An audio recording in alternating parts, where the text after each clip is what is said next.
إنما يخشى الله من عباده العلماء. السلام عليكم ورحمة الله وبركاته. إن الحمد لله نحمده ونستعينه ونستغفره ونستهديه ونعوذ بالله من شرور أنفسنا وسيئات أعمالنا. من يهدي الله فلا مضل له ومن يضلل فلا هادي له، ونصلي ونسلم على سيدنا ونبينا وحبيبنا وقائدنا محمد صلى الله عليه وعلى آله ومن تبعه ووالاه إلى يوم الدين. آمين. Now we are going to start class number 15 in Usool al-Fiqh. We are trying as we can to just give some introduction to Usool and give the favor of what it is and make people try to get deeper into it. This class is not meant 100% to create an Usuli. Usuli means a person who is like professional in Usul, because it needs people who listen to it, go back and make research and do their homework and read more about each of the points once and twice in different sources. But whoever not want to get deeper into that actually will have some sense of the structure of our Sharia, which is very, very important in understanding the Ahkam in total, from its linguistic side or from its ruling side, and how it's connected, and all these things are very important for the Muslim, for the Muslim awareness of Sharia. Having said that, we were talking in the prescriptive rulings, the 5 of them, descriptive rulings, and which are the wajib, mandub, mubah, makruh, and haram: obligatory, recommended, permissible, unrecommended or unliked, and the prohibited. And we stopped last time on the prohibited. Prohibited is the opposite of the wajib, of the obligatory, or al-fard. Like we explained how the al-wajib wal-fard differs in the Hanafi only, but with Ahl Sunnah, wajib is fard, because everything Allah and His Messenger made obligatory, it is obligatory anyways, whether it's fard or wajib. So Al-Haram, the prohibited, also Al-Ahnaf, like we mentioned at the end of the unliked ruling, Al-Haram for Ahl Sunnah, for the majority of Ahl Sunnah in Madhab, Maliki, Al-Shafi'i, and Al-Hanbali, the haram is or the prohibited is what Allah subhanahu wa ta'ala, al-Shari', asked people not to do, to stop doing. And here the talab,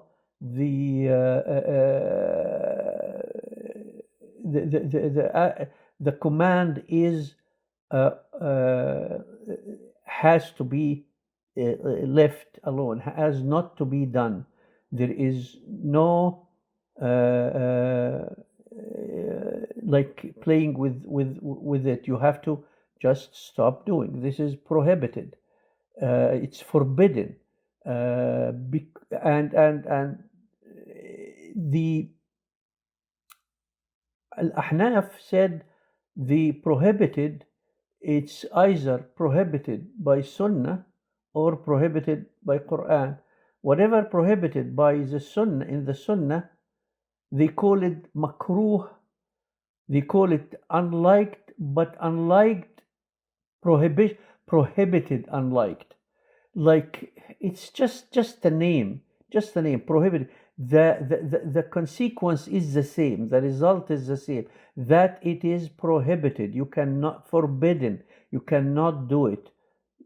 So and they said about the things that are made haram in Quran is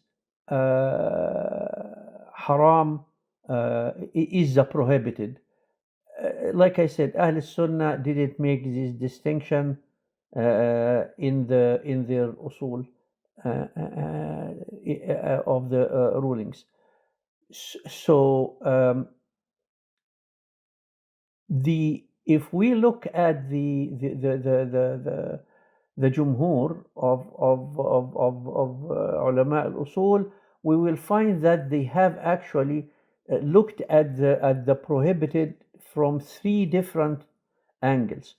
One is prohibited, like self-prohibited, inheritedly prohibited. It's prohibited for its own value, for its own self, because it's directly connected to harm the higher aims and goals of Sharia. An example of that is eating the dead, or drinking, or adultery, or stealing, or killing people, because these directly harm the highest aims and goals of Sharia. And this is called haramun lidhati, prohibited, inheritedly prohibited. This is one of the three ways they looked at it. The other one is al-haramu lighayri, which is prohibited, not the prohibition is not inherited in the action itself, but it is connected to doing something that is actually going to lead to inheritedly haram. So al-haramu lighayri, it's like Allah subhanahu wa ta'ala told us not to look at women in the streets and their faces and this and that. Looking at a woman in its own doesn't harm anybody or doesn't do anything. So on its own, in itself, it doesn't harm any of the goals of Sharia. But it will lead to because if you do that, you are going to seek to talk to some of them, and talking, you know how the guy said, نظرة فابتسامة فسلام فكلام فموعد فلقاء. نظرة, look, will lead to ibtisama, smile. Ibtisama will lead salam to salam, make salam.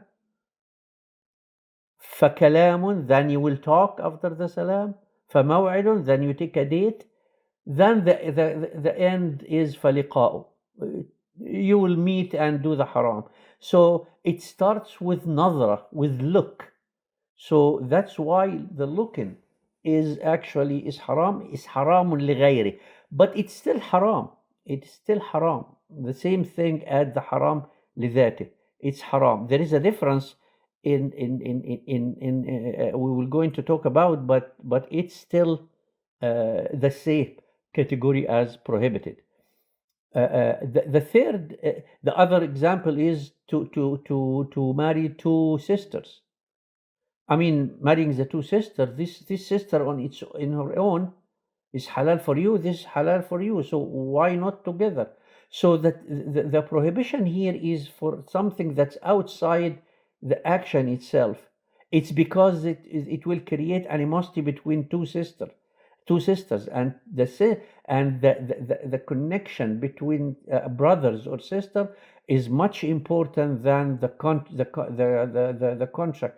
the marriage contract. The marriage contract is like any contract, like you buying a car or you buying this and that. I mean, it's a contract. Anyways, you can make fasq, but how can you make fasq between a sister and her other sister, or a brother or a brother? It doesn't happen. So this haram for other that is prohibited for something other than itself, from outside, or due to consequence, if the prohibition. Now, this is the difference between inherited prohibition and prohibition due to consequence. There is very important difference. They are both haram. Both, if you do, you will get the ithm and the ma'siyah. But if necessity comes, or something come up, makes it necessary or needed to do these things for some reason, then the difference appears. Then the difference show up. If it is prohibited, inheritedly prohibited, nothing can make it be mubah except necessity. If it is only necessary, like if you go in the desert, you are going to die, then you can eat the dead, or you can drink the wine or things like that. Only if, and you can eat only what sustains the minimum of life. You can't like enjoy it. If you find like a few boxes, you can't keep drinking until you get drunk. That's not the way it is. Any amount more than needed for you to stay alive is going to be, you are doing haram, prohibited haram right away, even if in the desert. But you can do it due necessity.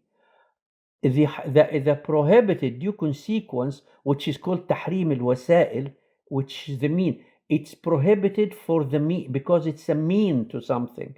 It's a means.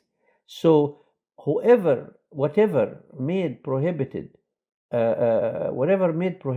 as means or for its consequences would be actually mubah for a need, not for, it doesn't have to be necessity. It's just a need. Like looking at like a foreign woman, if you are a doctor and she is sick and you have to look at her, this is a need. Even if she is not going to die because this sickness, but there is a need for her to be cured. So then you can look, because it's prohibited for consequence, or because it's a mean to inherited prohibition, not inherited prohibition in its own. So some of this are like that. So there is a third thing that actually scholars look at the haram, which is incidentally prohibited, which is, it's prohibited because there is an incident related to this matter that makes it haram. But this means that if this matter that is incidentally blocking the tahrim are like disappeared, then this thing does not become a haram anymore. Like what? Like a stolen land. A stolen land, you can't make prayer in stolen land. Salah fil ard al maghsuba. You can't pray in Ard al-Maghsub. But if this land on its own went back to its owner, then you can pray in it. The tahrim is lifted, because it was haram for incidentally prohibited, or to sell and buy in the time of adhan. To sell and buy is halal, of course, it's permissible. But if it happens during the adhan and during the adhan and khutbah, then you have to wait until the salah is over, and then you can buy and sell again, because buying and selling in its own, it's haram here, incidentally prohibited, you know. Or if you go and make khutbah, you know khutbah, not khutbah, which is to mention a lady to her family that I want to marry your sister, or I want to marry your daughter, or something like that.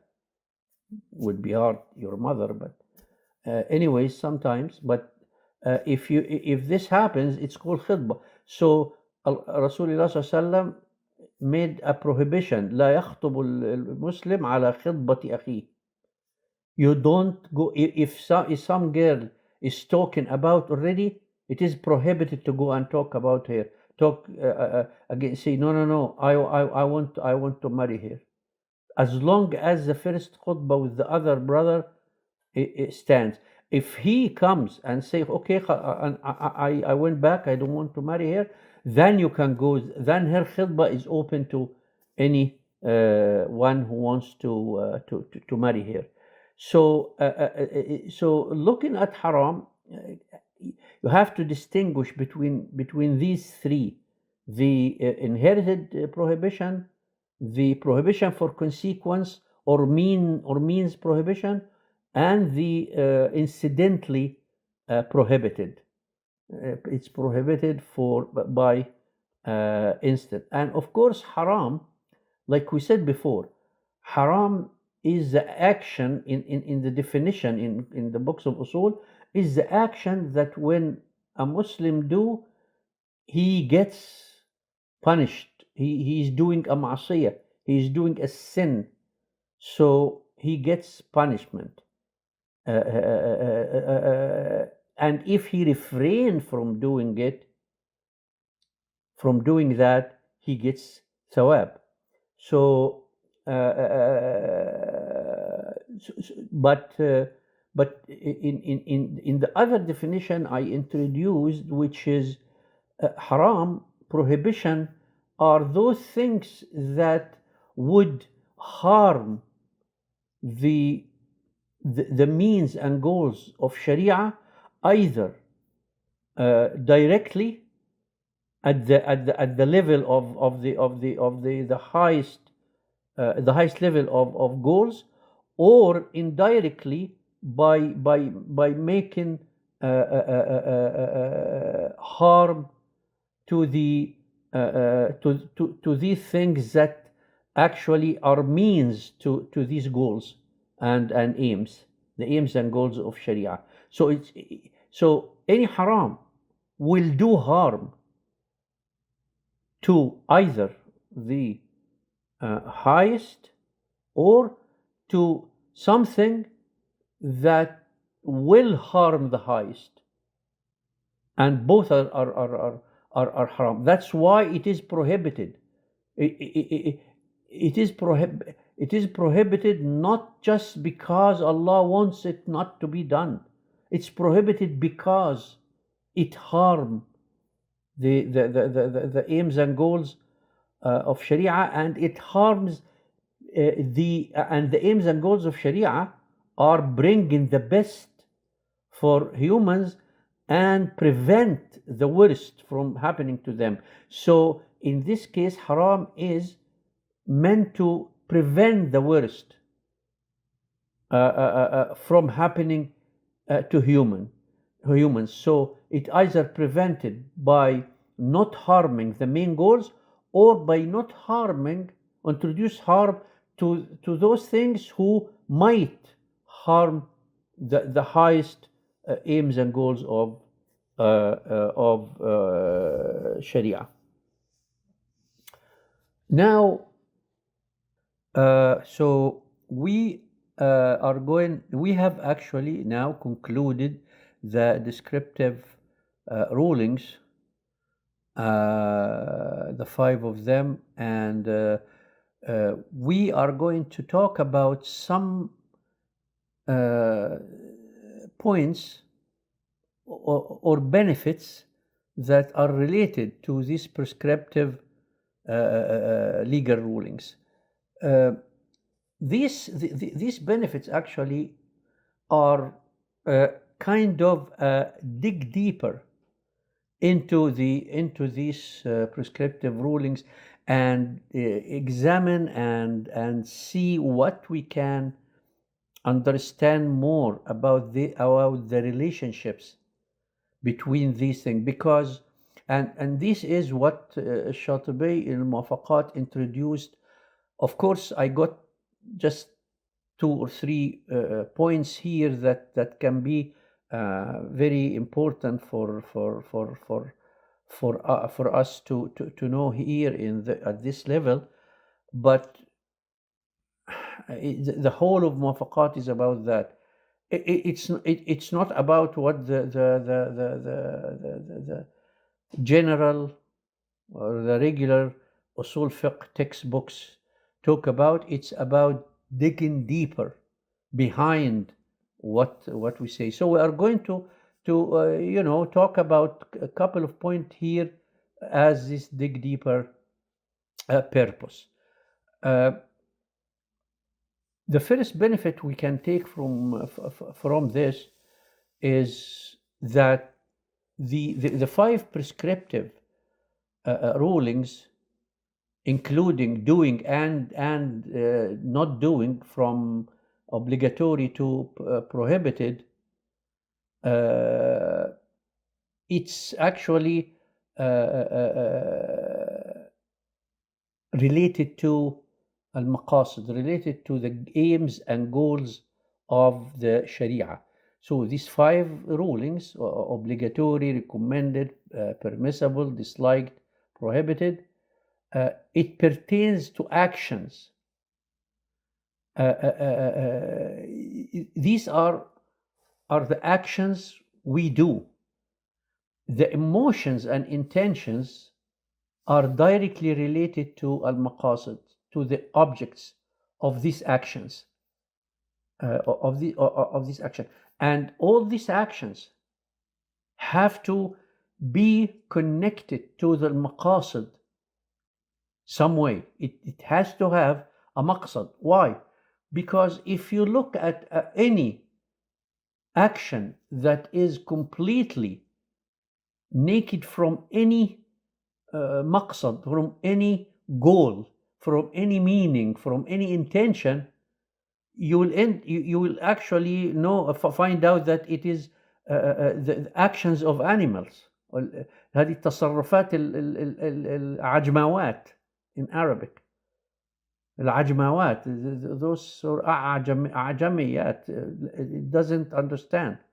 So if any action doesn't have intention, it has no consequence. It's of no consequence whatsoever, because it actually resembles the action of an animal. Here it's not a sense of insulting or anything. It's actually describing the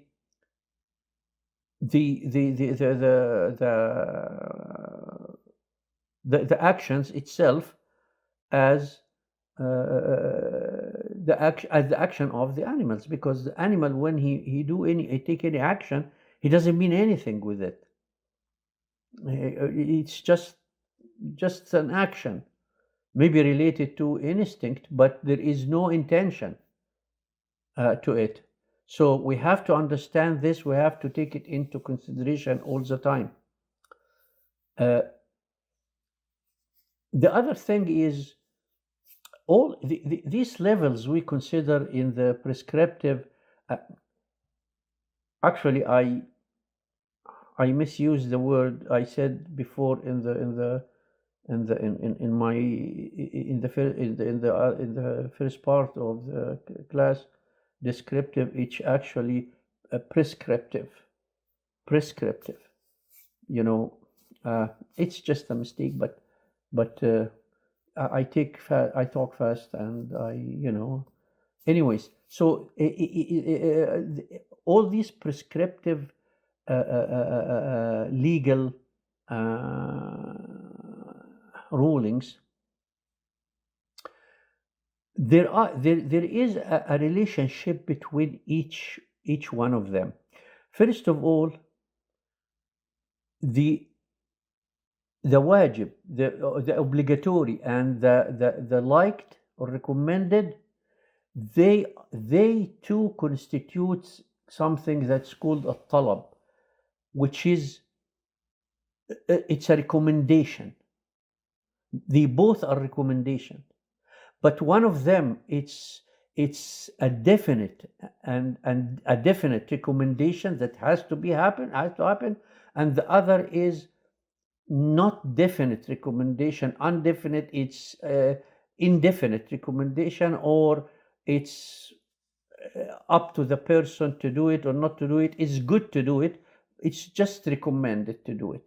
So it's called the talab. So both in this same category, so there is a similarity between the obligatory and the recommended from this side, is that both are asked by Allah subhanahu wa ta'ala to be done, or Rasulullah sallallahu alaihi wasallam.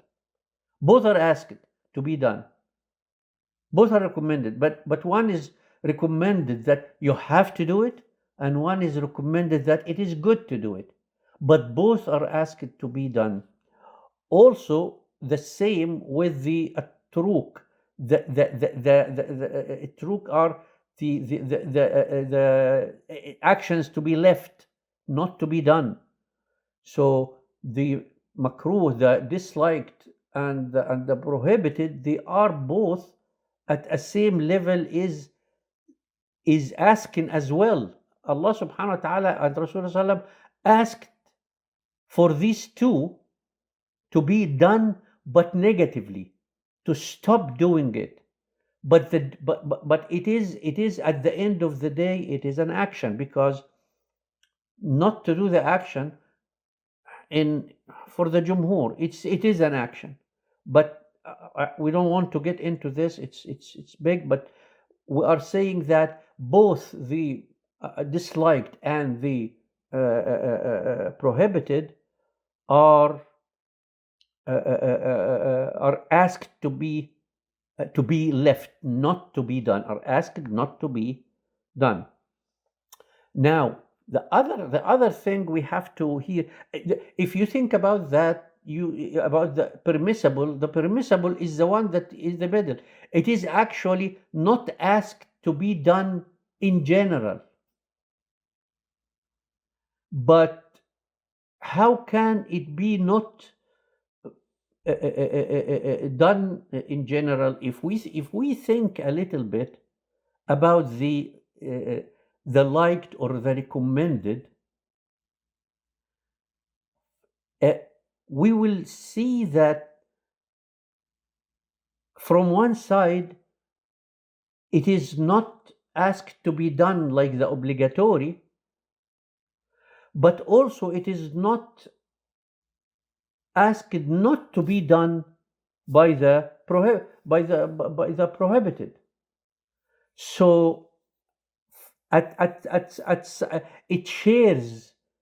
So al-mandub, it shares the asking concept of doing from one side, and it shares the aspect of not doing with at another side. Now, if we look even beyond that, we say that the mandub, the liked, in fact, changes its level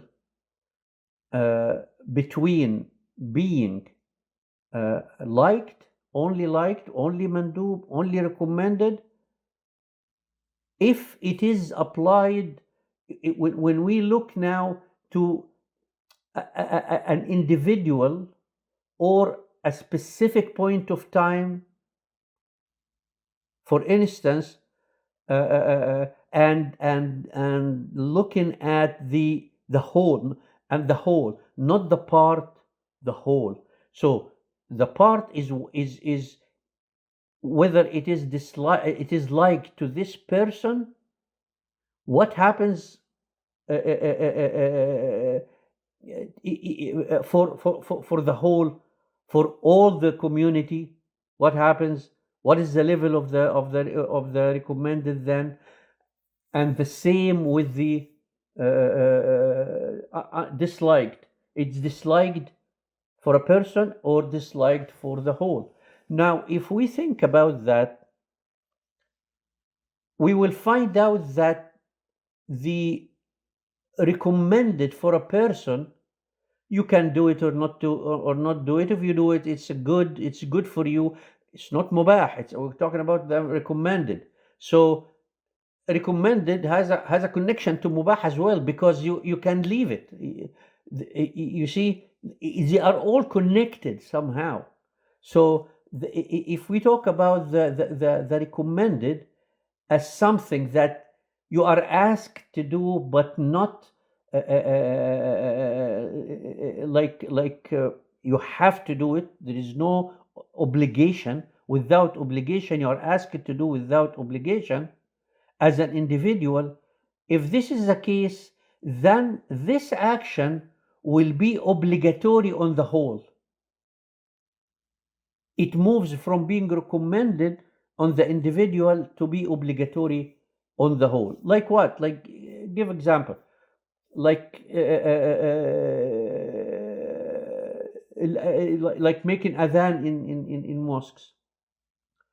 It is recommended for anybody who can make adhan to go and make adhan, but if everybody, for everybody is not. It's just a mandub. It's a recommended. It's good to do if you do it, but as a whole, it has to be done. So what does this mean? Does this mean that as a whole, for the community or the society, if this recommended doesn't happen, the whole society is athim, because it's doing haram now, because it's leaving obligatory action. So the level of recommended goes from only recommended to obligatory, with the change of the aspect of the individual from the part to the whole.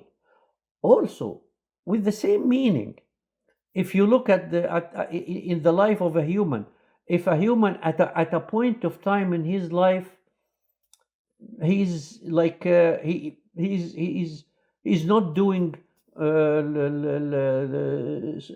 Salat al-Tarawih, or he is not doing the witr, or he is not doing the Sunnat al-Fajr at a point, because all these are recommended actions. But if this same person leave it all his life, now he is leaving an obligatory action. Now he's leaving an obligatory, because it became obligatory in him over all his life. So the whole here is the life of the individual, and the part is some time of his. That's why when you leave sunnah, you have sometimes to do it even for a few days.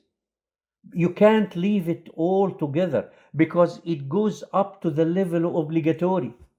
And this concept, many people don't really know or understand. It's very important. because you might do haram and you think that you are not doing haram because you are leaving a tatawwa or voluntarily action or recommended or your life. If you leave it all your life 100%, you are doing haram and you are going to punish as doing haram. Leaving it becomes haram for all life. So we call it al-juz wal-kull, part and whole. Part as individual and society, or part as time of the life and the whole life. The same thing works for the disliked or unrecommended. It's the same thing. Like we give example now, the using the contraceptives to stop pregnancy. It is makruh, means that individuals are not encouraged really to use this because فإن تناسلوا فإني مباهم بكم الأمم يوم القيامة. Rasulullah صلى الله عليه وسلم told us to get get kids, more kids and more kids, because the ummah will be more and more. Of course, Rasulullah didn't mean that we get more and more and neglect them and don't teach them tawheed and don't give them the whatever we can make them gain in dunya and stuff like that, dunya and akhirah. No, but the numbers mean something. Numbers are very important for humans, and everybody knows that. Look at Europe now. They have lack of numbers. They don't know what to do. It's 1.3 per couple. 1.3 in couple means 0.7 deterioration in their population. It's a crisis for them.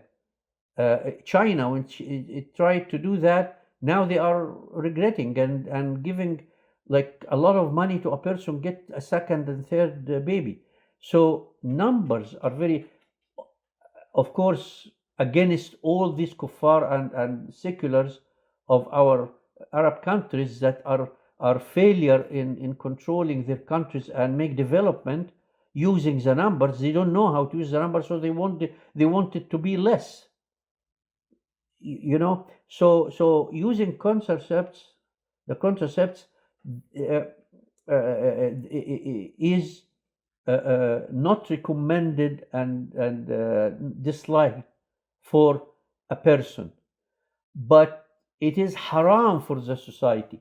So whatever disliked for a person, for a part, becomes haram, becomes prohibited for the whole.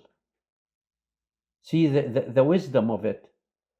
So some people can use these things, these methods, but not all, and it has to be proportional. So it doesn't hurt the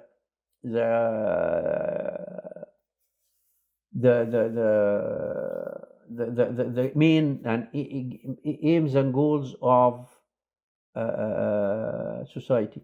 And this shows us the universality, the global look for Islam, and how it's actually looking at all aspects of life and all aspects of the good and bad and all aspects of benefits or hurting for the individual and for the group, for the a person, for part of the person's life, or for all his life. Like even mubah, if we talk about mubah, like we said, mubah has connection to the asking aspect we talked about. Because mubah in its nature is something that Allah subhanahu wa ta'ala did not say don't do it. So in one aspect he permits it to be done, so it is connected to the asking and doing. And in one phase it is actually what Allah subhanahu wa ta'ala said, that you can actually not do it. You can not do it. So this cannot do it, make it connected to the asking of not doing the makruh and haram, the prohibited and the disliked.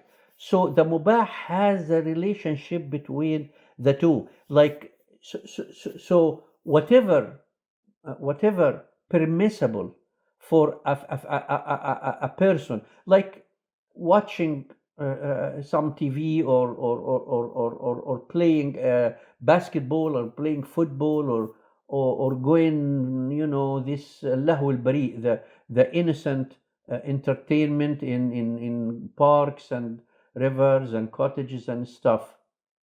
This is permissible for people to do, from the part of permissible that is doing, because you do it actually. You do the permissible. So, but what if you keep doing it all the time? Now, this mubah goes down to mubah بالجزء. مباح بالجزء becomes actually makruh or prohibited بالكل, because you can't put all your life to football. You can't put all your life is you're spending it sitting in front of lakes and parks and stuff. You don't work, you don't support your family. You can't have this it's not an innocent entertainment anymore. It's waste. So even mubah have these levels, go from mubah biljuz to makruh. Like food. Food is very good example. Food is mubah. Kulu washrabu wala tusrifu. Allah subhanahu wa ta'ala said, eat and drink, but not excessively. Don't make it excessively. See? Now we understand from that, and from the point we are doing now, is eat and drink. I can eat now, or I can say, no, I don't want to have dinner now. I'm full. I'll sleep. It's mubah for you to say that, not to eat, or do you want tea? No, I don't want tea now. Khalas, it doesn't matter. You see? But if somebody every day he doesn't eat, he stopped eating altogether. Now it becomes makruh if it start to affect his health. The mubah itself becomes makruh. And furthermore, if it becomes to starvation, that it becomes haram, because he's going to kill himself. And here hit the highest goal and aim of Sharia, to protect life. So that's it's in any mubah, you guys. That's why I'm saying you have to kind of program your mind to think through these terms, through these relationships. It takes time, actually. It takes a lot of time. It took with me a lot of time, years, in order to put all these things in perspective and apply it to any things, and then started to apply to problems that people come to me and ask, and so. But it has to be part of your programming in your mind, the prescriptive and these benefits that's connected to it. And when we talk about the other part of these of rulings, which is the declarative rulings, there are benefits as well. We mentioned some here, but we will maybe extend or try to find what can be useful in that. There are a couple of things as well we can add, but we will leave it when the time comes for that. And having said that, we are going to start to to conclude our session. Wassalamu alaikum wa rahmatullahi wa barakatuh.